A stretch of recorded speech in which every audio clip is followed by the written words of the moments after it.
Hey guys, I thought that I would share some of the apps that I use personally. Let's start with iPhone apps. I have a music section on here because, you know, being a music geek, you have to have a music section on your iPhone. So the first one is Clear Tune, which is a tuning app. As I am speaking, it is going around and around. I've even seen oboists use this to tune the entire orchestra. So if you have an iPhone and you don't want to spend $15 to $30 on a separate tuner, just get the app for $3.99 on iTunes. And oh, by the way, none of these companies are sponsoring me to make this video. These are really just apps that I love and use. So this is Tempo. It is an amazing metronome for $2 freaking bucks.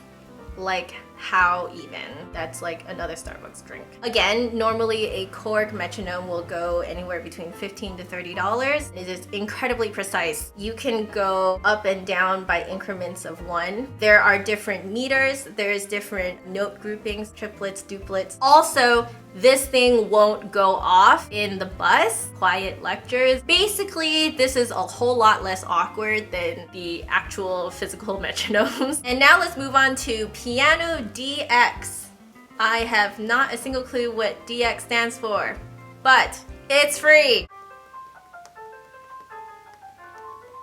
For those of you who do not own a piano but need a piano to practice ear training and sight singing, this is the app for you. You can change the octaves, you can even change like the width of the keys and stuff like that. Stick your earphones in and practice sight singing and ear training on the bus, and you will look even crazier than I did trying to sight sing on the bus. I did that. It was when I was very bad at sight singing. I was just kind of going like... The entire bus was full. There were people standing. Nobody sat next to me. Finally, someone came in and sat down next to me. He kind of started scooting off on the side of a seat like...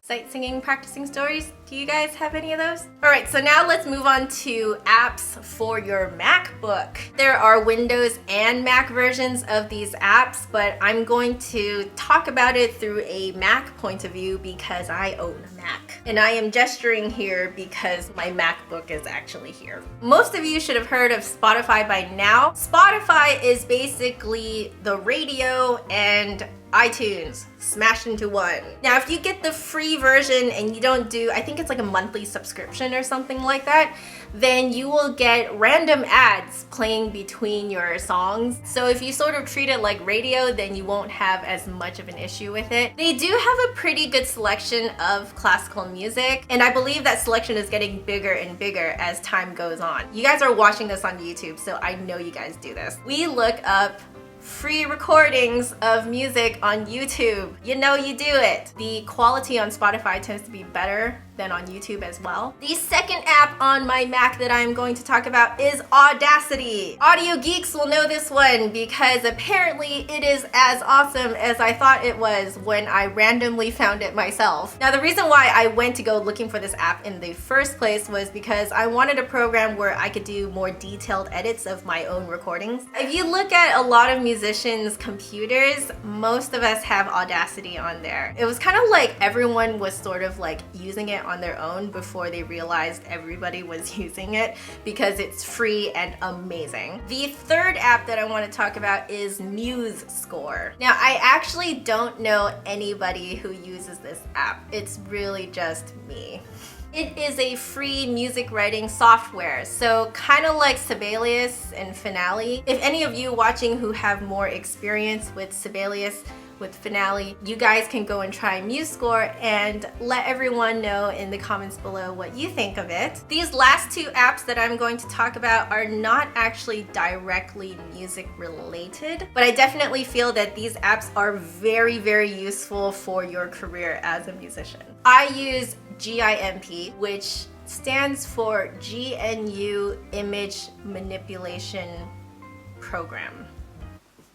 Yes, I got it right. In my head, I pronounce GIMP as GIMP. If it's called GIMP instead, I am sorry. I actually use this program to create all of the thumbnails on this channel. I've been using this program since my first year in UBC. I was making posters for my recitals, and I needed a piece of software where I could really mess with the picture, but I couldn't afford Photoshop. So I got this instead, and for what I need, this program serves me very, very well. I actually designed my own business cards on GIMP, and I uploaded my design straight to Vistaprint. Now the last app is an app that I actually only recently started using, like within the last week or so. And this was because I finally upgraded my MacBook to 10.9. This app is OneNote for Mac. I cannot believe that this has not existed for Mac in all of the years that I was actually in school, because it would have been so useful. OneNote is basically just digital notebooks that sync up to all of your devices. How freaking amazing is that? You can create notebooks, and in the notebooks you can create sections, and in the sections you can create different pages in it, and from the pages you can have sub-pages. It's pretty darn cool. Now this app is not for people who want to do formatting, but OneNote is great for those of us who do not do a lot of formal writing. I am actually using OneNote right now to make this video. You can actually see all your notebooks in one place.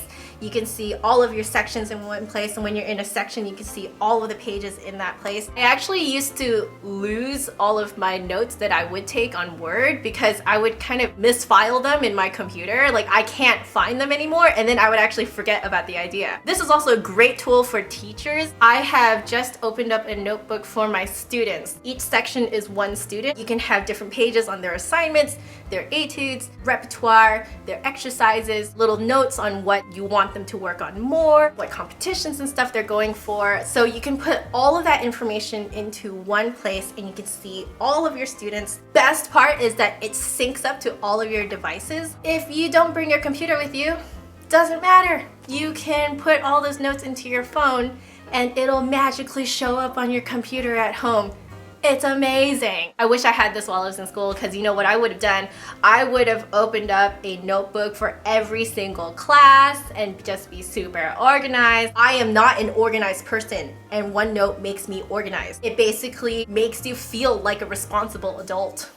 Probably the only other thing that I can rave about OneNote is that video that they just came out with.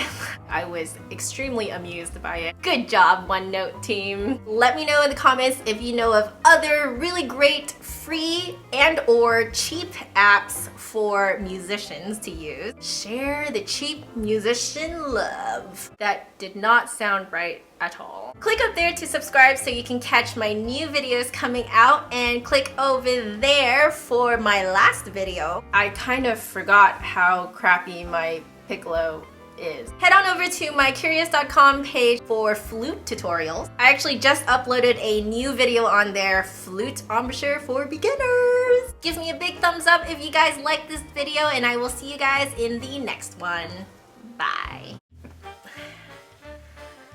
Why am I so gassy today?